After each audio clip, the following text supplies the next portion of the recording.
সবচেয়ে ভারী নেকির ইবাদত হলো সদাচরণ। চলেন দেখি সদাচরণ দিয়ে জান্নাতুল ফেরদাউস পাওয়া যায়, সবচেয়ে দামি জান্নাত। উমামা বাহিলি রাদিয়াল্লাহু তাআলা আনহু বলেন, আল্লাহর নবী বলেছেন, লেমান আনা জাইমুন বে বাইতিন লিমান তারাকাল মিরাহ ওয়া ইন কানা মুহিক্কান। কেউ যদি তর্ক ছেড়ে দেয়, সত্য হলেও তর্ক না করে। আব্দুর হিসাব এটা বলেছেন, আরে না এটা বলেছেন, আরে না এটা বলেছেন। আসসালামু আলাইকুম, আপনার সাথে আমি তর্ক করতে রাজি নই, গেলাম। এইরকম যে তর্ক ছেড়ে দিবে, আমি মুহাম্মদ সাল্লাল্লাহু আলাইহি ওয়াসাল্লাম তাকে একটা জান্নাতে ঘর নিয়ে দিব। মুহাম্মদ সাল্লাল্লাহু আলাইহি ওয়াসাল্লাম এই জিম্মেদারি নিয়েছেন, তা ঘোষণা দিয়েছেন। 2, বাইতিন ফি রাবাজিল জান্নাহ লিমান তারাকাল মিরাহ ওয়া ইন কানা মাযে। মজাক করে হলেও কেউ যদি মিথ্যা না বলে, মজাক করে হলেও কেউ যদি মিথ্যা না বলে, আমি মুহাম্মদ সাল্লাল্লাহু আলাইহি ওয়াসাল্লাম তাকে জান্নাতের মাঝামাঝিতে একটা ঘর নিয়ে দেব। 3, ওয়া আলাল জান্নাহ লিমান হাসানা খুলুকাহু। যে তার চাল চলনকে ভালো করলো, আমি তাকে জান্নাতুল ফেরদাউস নিয়ে দেব। চাল চলন কি জিনিস? কেন চাল চলন তো বুঝি, ওই যে ওকে স্বভাব ভালো, ছেলেটা খুব ভালো, ব্যবহার খুব ভালো, ছেলেটা খুব লুতুবে নরম কথা বলে, ছেলেটা খুব ভালো, এই যে ভালো চাল চলন। ওর কথা বলছি দুমখাটার দুনিয়ার বদ, আর মুখ কত খারাপ, ওকে দেখতে মন চায় না, বলে না মানুষে। এই যে মানুষ ভালো মন্দ বুঝে, এটাই হলো ভালো চাল চলন। ভালো কথা ভালো কর্ম, ভালো কথা ভালো কর্ম, প্রতিশোধ নেই, প্রতিবাদ নেই, প্রতিশোধ নেই, বদনাম গীবত নেই, বাস ওটা গেছে। আজকে সকাল হতে হতে বড় ভাইয়ের হাত ধরে আপনাকে ক্ষমা নিতে হবে। আজকে গন্ডগোল কিন্তু বড় ভাইয়ের কারণেই হয়েছে। আপনি ছোট, ক্ষমা আপনাকে নিতে হবে, এবং আজকে নিতে হবে। এখন বক্তব্য শেষে ক্ষমা নিয়ে ঘুমাবেন। ভাই যা হয়েছে ভাইজান মাফ করে দেন আমাকে। ঘটনা কিন্তু বড় ভাইয়ের কারণেই হয়েছে। এমন ভাবে হয়েছে, বলছে 2 ভাই পাশাপাশি বাস করে, বলছে বেটাটাকে, তোর চাচা যেন এখান থেকে বের হতে না পারে রে, কাঁটা দিয়ে ঘেরে দে, কেমনে বাড়ি থেকে বের হয় তা দেখবো, তাই বলছে। আর আমাদের গ্রামে বাপ মরার পরে গন্ডগোল হয়েছিল, 2 ভাইয়ে জমি জায়গা ভাগ করতে করতে ঢেঁকিটা কেটে ভাগ করে দিচ্ছে। এটা আমার চোখের সামনেকার ঘটনা বলছি। আর দল পার্টি করা লোককে আমি দেখেছি, যে বিরোধী দল পরাজয় বরণ করলে, হেরে গেলে কি একটা কারণে ছেলেটা পরীক্ষা ফেল করেছিল বিপক্ষ পার্টির, তখন এ গরু জবাই করেছে, খুশি গরু জবাই করে খা। এটা আমার চোখের সামনে। জীবনে কোনোদিন 1 মিনিটের জন্য কোনো দল, কোনো সংগঠন, কোরআন দিয়ে সংগঠন করুক না কেন, তাও করবেন না। কেন? তখন আপনার ভিতরে সংকীর্ণতা আছে। সংকীর্ণতাই আহলে হাদিস মানুষকে অনেক খাটো করে রেখেছে। আপনি আমাকে ইকবালপুর মসজিদে খুতবা দেওয়াতে পারেন না কেন? সামনের জুমায় দিয়ে দেখি। আর আপনি আছেন জামিয়া সালাফে, খোলা আছে মাঠ, আপনি খালি বলবেন, মেথর দিয়ে বলবেন আব্দুর রহিম সাহেব আছেন বংশাল মসজিদে খুতবা দেন, মেথর দিয়ে বলবেন, সম্মান লাগবে না। সম্মান তো উপরে আছে। বলেন দেখি, এক মাওলানাকে বলছে আসেন জামিয়া সালাফের সম্মেলনে, হাসছে, আসেন, হাসছে। তাহলে বলছে আপনার বাপও পারবে না। আমি এই ভাষায় বলছি, আপনার বাপও পারবে না, আমাকে ডাকেন, কালকে চলে আসবো আমি। এ কথার অর্থ নাই যে আমি আব্দুর রাজ্জাক বিন পড়ে আছি, পড়ে নাই। জামিয়া সালাফে খুতবা দেন, যাতায়াত 3000 টাকা সম্মানে, আর 10,000 টাকা পাতো, 13,000 টাকা দিবে প্রতি জুমাই। এটা জামিয়া সালাফে। কিন্তু দেশের এশিয়া মহাদেশে বড় মসজিদ তৈরি হচ্ছে রূপগঞ্জ, নারায়ণগঞ্জে, 100 বিঘা জমির ওপরে। খাটো করে দেখার আপনার কোনো পথ নেই, উপরওয়ালা করে। আমি নিজে করলে আপনি কিছু করতে পারতেন। আমি তো কচুর পাতার পানি বুঝেন না? এই যে পানি কচুর পাতার উপরে থাকে, তো বাতাস আছে, তখন কি করে? এই যে পড়লো। আমি তো কচুর পাতার পানি, আমার কি দাম আছে? আমার 5 পয়সা দাম নেই। 100 বিঘা জমির উপরে প্রায় রূপগঞ্জ নারায়ণগঞ্জ 21 নম্বর সেক্টরের সাথে লাগা জামিয়া সালাফিয়া রূপগঞ্জ নারায়ণগঞ্জ 22 বিঘা খালি মেয়েদের জন্য। রাজশাহী 40 বিঘা জমির উপরে ছেলেদের শাখা, ৭৭ বিঘা জমির উপরে মেয়েদের, 40 বিঘা খালি পুকুর। 5000-এর বেশি ছেলে মেয়ে পড়াশোনা করে, 519 জন খালি এতিমি আছে, 5000। 300 জন শিক্ষক শিক্ষিকা আছেন, 32 লক্ষ টাকা মাসে বেতন লাগে, 32 লক্ষ। এটা ছিল 2024-এর হিসাব, 25-এর আমার কাছে এখনো আসেনি। জামিয়া সালাফের উপরে আপনার ভালোবাসা থাকা উচিত, এটা আহলে হাদিসের সম্পদ। 13-14 সম্মেলন আসেন দেখি আপনি, 13-14 সম্মেলন পাকিস্তানের মৌলানা থাকবে, ভারতের থাকবে, সৌদি আরবের থাকবে, বাংলাদেশের থাকবে। পাকিস্তানের মৌলানা থাকবেন, ভারতের মৌলানা থাকবেন, সৌদি আরবের মৌলানা থাকবেন, বাংলাদেশের থাকবেন। এর নাম জামিয়া সালাফিয়া, দেশের সর্ববৃহৎ প্রতিষ্ঠান জামিয়া সালাফিয়া। দেশের সর্ববৃহৎ প্রতিষ্ঠান জামিয়া সালাফিয়া আয়াতনে, শিক্ষক মানে, শিক্ষক গুণে, শিক্ষক সংখ্যায়, ছাত্র সংখ্যায়, বিদ্যা দেওয়াতে সর্বোচ্চ স্তরে আছে জামিয়া সালাফিয়া। 7 করে যাবেন, 40 বিঘার উপর আছে রাজশাহীতে। রাজশাহীর মসজিদটা 90% জমির উপরে 4 তলা আছে, 90%। উত্তরবঙ্গে এত বড় মসজিদ নেই। আর এটা যেটা রূপগঞ্জে তৈরি হচ্ছে, সেটার 1 তলাতে 7 থেকে 10,000 মানুষ সালাত আদায় করতে পারবে, 200 শতক জমির উপরে। ওটা আপনাদের নিজস্ব সম্পদ, ওটা অন্য কারো নয়। জামিয়া সালাফের শিক্ষক কোনোদিন কোথাও টাকা আদায় করতে যেতে পারবে না। শিক্ষক রসিদ বই নিয়ে অপরাধ, কোনো শিক্ষক রসিদ বই নিয়ে বাইরে গেলে তার জরিমানা হবে। জামিয়া সালাফিয়া কোনো বৈদেশিক টাকা দিয়ে চলে না, জামিয়া সালাফিয়া কোনো বিত্তশালী দিয়ে চলে না, জামিয়া সালাফিয়া কোনো সংস্থা দিয়ে চলে না, জামিয়া সালাফিয়া সরকারি অনুদানে চলে না। কিভাবে চলে? আপনার 10 টাকা, আমার 20 টাকা, আমার 10 টাকা, আপনার 20 টাকা, এইভাবে চলে। যারা যেমন পারে তারা তেমন দান করে, এভাবেই চলে। প্রত্যেক দিন বিকালে 40,000 থেকে লাখের মতো বিল আছে, মিস্ত্রি বিল, টিন মিস্ত্রি, রড মিস্ত্রি, কাঠের মিস্ত্রি। মানুষ তো মানুষের তৈরি করা জিনিসের উপরে চড়ে আছে। আমি এমন একটা জায়গাতে আছি, আল্লাহ আমাকে বলছেন তুমি নিজে জমি কিনো, ঘর বাড়ি করো, মাদ্রাসা চালাও, কারোটা ভোগ করতে পাবা না। তো আমি কি করবো? ঠিক আছে, তাই হবে। কথা বোঝা গেল না? এটা মনে হয় এটা ভালো করে বোঝা গেল না। আবার বলি, তার মানে আমি যে মাদ্রাসা চালাই, তা আমি কারোর তৈরি করা মাদ্রাসা চালাইনি। আমি নিজে জমি কিনে ঘর বাড়ি করে শিক্ষক নিয়োগ দিয়ে নিজে দেখছি, দেখাশোনা করছি। এবার কি বুঝেছেন? আমি কারোর তৈরি করা জিনিস ভোগ করিনি।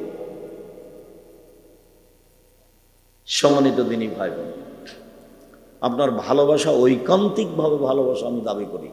দেশের সবচেয়ে বড় প্রতিষ্ঠান জামিয়া সালাফিয়া, শিরক মুক্ত প্রতিষ্ঠান জামিয়া সালাফিয়া, বিদআত মুক্ত প্রতিষ্ঠান জামিয়া সালাফিয়া, হিংসা মুক্ত প্রতিষ্ঠান জামিয়া সালাফিয়া, দল মুক্ত প্রতিষ্ঠান জামিয়া সালাফিয়া, সংগঠন মুক্ত প্রতিষ্ঠান জামিয়া সালাফিয়া।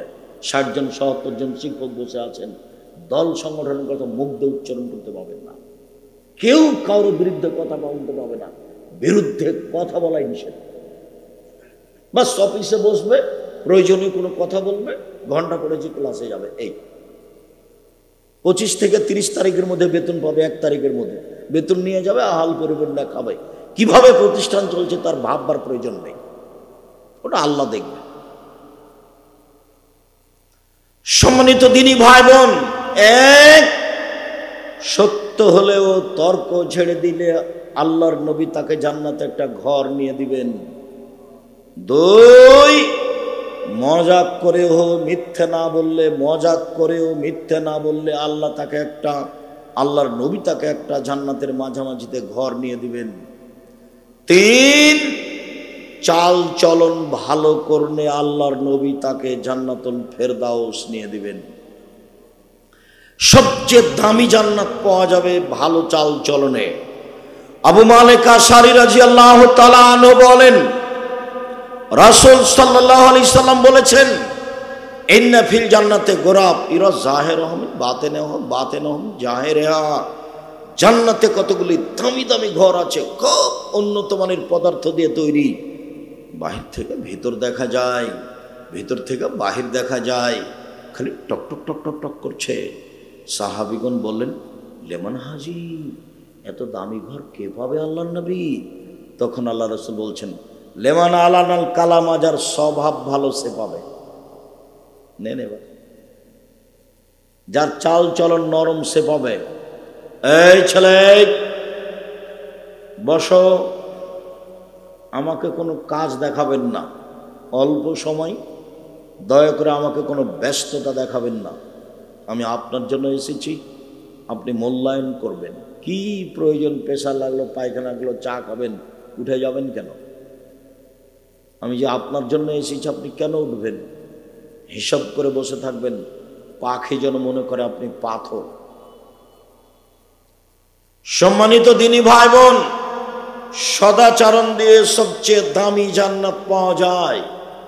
এবার বলি, সদাচরণ দিয়ে বয়স বেশি হয়ে যায়, সদাচরণ দিয়ে রুজি বেশি হয়, টাকা বেশি হয়। আমি বলিনি, হাদিস বুখারী মুসলিম। সাওবান রাদিয়াল্লাহু তাআলা আনহু বলেন, আল্লাহর নবী বলেছেন, মান সাররাহু আইয়ুবসাতা লাহু ফি রিজকিহি ওয়া ইনসাউলি ফি আসারিহি। যে চায় তার রুজি বেশি হয়ে যাক, যে চায় তার বয়স বেশি হয়ে যাক, এই দুটা যে চায়, ফালিয়াসিল রাহিমাহু, সে যেন সদাচরণ করে। বয়সও বেশি হবে, কেটে নতুন ভাবে লিখে দেবেন আল্লাহ। রুজিও বেশি হবে, কেটে নতুন ভাবে লিখে দেবেন আল্লাহ। মনে রাখবেন, ভাগ্য কেটে লিখে দেওয়ার দুটা পথ আছে। করোনা ঠেকা যায়, ঠেকারও যায় দোয়া দিয়ে, মাখ দিয়ে নয়। পৃথিবী সৃষ্টির 50,000 বছর পূর্বে আপনার ভাগ্যে করোনা লিখা হয়েছে। আপনি যদি পাথরের ভিতরে ঢুকে থাকেন তবুও করোনা ধরবেই। যার কারণে আমি করোনার 5 পয়সা দাম দিইনি। সারা দেশের কোন হুজুর সাথে ছিল তা আমি দেখতেও যাইনি, বরং উল্টা হুজুরের দাপট দেখেছি খুব। আমি বলেছি, করোনার 5 পয়সা দাম দিতে আমি রাজি নই। যার করোনা হয়েছে তার সাথে এক প্লেটে খেতে প্রস্তুত। কেউ যদি করোনায় মারা যায়, তার গোসল, কাফন, দাফন, জানাজা আমি নিজে হাতে দিব। ওতে যদি আমাকে করোনাতে ধরে, আমি বলবো না যে এর কারণে ধরেছে, আমি বলবো পৃথিবী সৃষ্টির 50,000 বছর পূর্বে লিখা ছিল আমার নামে, সেই জন্য হয়েছে। আমি ওর উপরে এটা চাপাবো না। আল্লাহ নবী বলছেন, 50,000 বছর পূর্বের লিখিত ভাগ্য কেটে দেওয়ার দুইটা পথ। এক, ভালো চাল চলন, বাস। যে রুজি লিখা ছিল কেটে আর একটা দিয়ে দেবেন, যে বয়স লিখেছিল কেটে আর একটা দিয়ে দেবেন। দুই, লা ইয়ারদুল কাযা ইল্লা বিদুআয়ে, লিখিত ভাগ্য পরিবর্তন হবে না দোয়া ছাড়া। লিখিত ভাগ্য পরিবর্তন হবে না দোয়া ছাড়া। কান্নাকাটি করে দোয়া করা ছাড়া লিখিত ভাগ্য পরিবর্তন হবে না। তাহলে কি দিয়ে পরিবর্তন হবে? দুই, দোয়া দিয়ে। এক, বলো, ভালো চাল চলন দিয়ে। দুই, দোয়া দিয়ে। মনে থাকবে না নাকি? দুইটা। লিখিত ভাগ্য, তোমার তো খালি মনটা চাচ্ছে যে কই টাকা পয়সা হয় না, খালি চাকরি করি তো ভালো চাকরি পায় না, ব্যবসা করি তো খালি মায়ের খাই, মনটাই খুব খারাপ। আব্দুর সাহেব আমার জন্য একটু দোয়া করেন। তবে যেখানে লাগি সেটাই শেষ, সেটাতে কোনো জসই পায় না। কি যে হয়, ধৈর্যের পরিচয় দেন, রাতে কান্নাকাটি করেন, হাত তুলে দোয়া করবেন। রাত্রি 10টার সময় ঘুমিয়ে যাবেন, বাড়িতে কার্ফু জারি থাকবে, 10টায় শেষ, 10টায় ঘুমিয়ে যাবেন। ডান কাতে ঘুমাবেন, 3টায় উঠবেন বা 4টায় উঠবেন বা 3:30টায় উঠবেন। সুন্দর করে উঁচু করে কিছু বলবেন, বলতেই হবে। এটাই হলো আসল বলার সময়, বলেই কিছু নিতে হবে। ওরা তো বুঝতে পারে না, আপনারা একটু পাশে যারা আছেন তারা খেয়াল করবেন।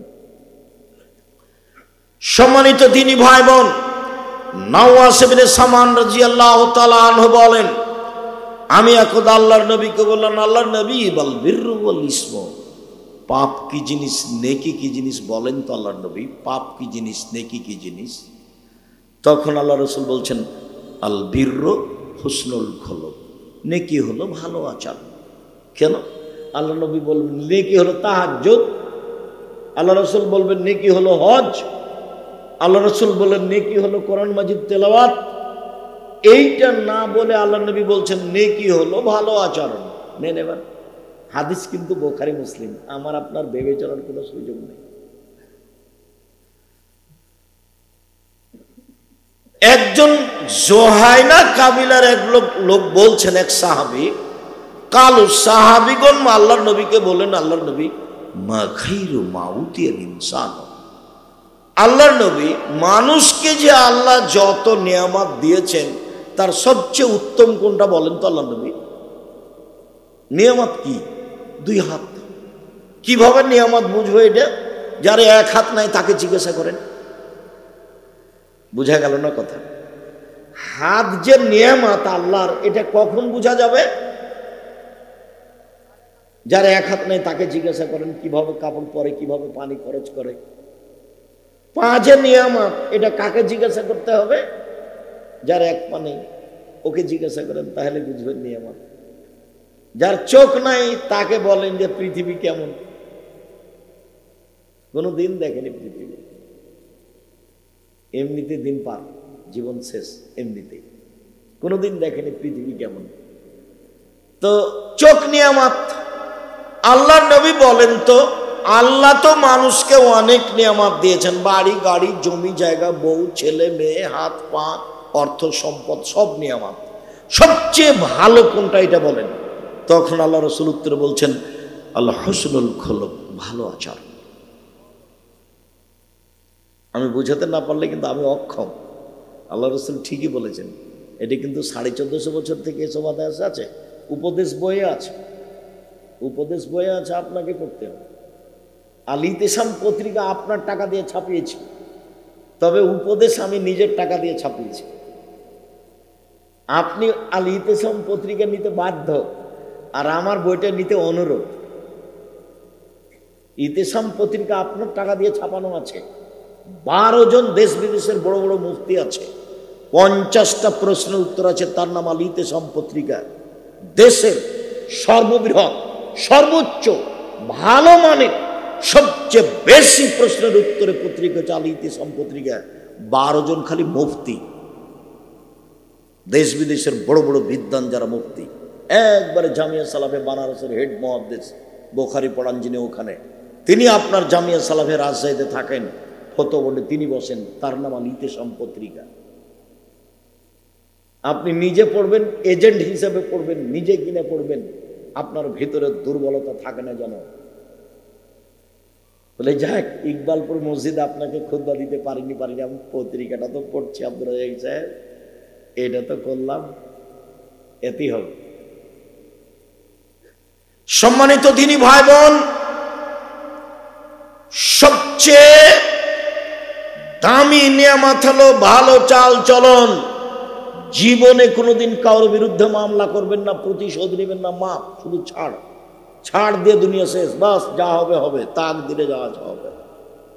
সবসময় ভাগ্যের উপরে থাকবেন, ক্ষমতা দেখাবেন না 1 মিনিটের জন্য। আয়েশা রাদিয়াল্লাহু তাআলা আনহা বলেন, আল্লাহর নবী বলেছেন, ইন্নামাল মুমিন ইয়াজদু বিহুসনি খুলুকিহি দারাজাতা সাইমুল কায়েম। ভালো আচরণ দিয়ে মানুষ বড় বড় 2টা ইবাদতের নেকি পাবে।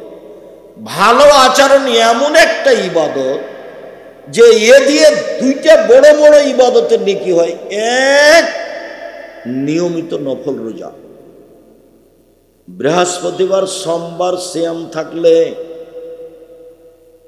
শাবানের একটানা 15টা সিয়াম থাকলে, জুলহিজ্জার একটানা 9টা সিয়াম থাকলে, মুহররমের 2টা সিয়াম থাকলে, আরাফার 1টা সিয়াম থাকলে, শাওয়ালের 6টা না 7টা, 6টা শ্যাম থাকলে সব মিলে যত নেকি হয়, প্রতি মাসে 3টে, সব মিলে যত নেকি হয় ভালো আচরণে তত নেকি হয়। একটা আরেকটা, নিয়মিত তাহাজ্জুদ পড়ে যত নেকি হয় ভালো আচরণে তত নেকি হয়।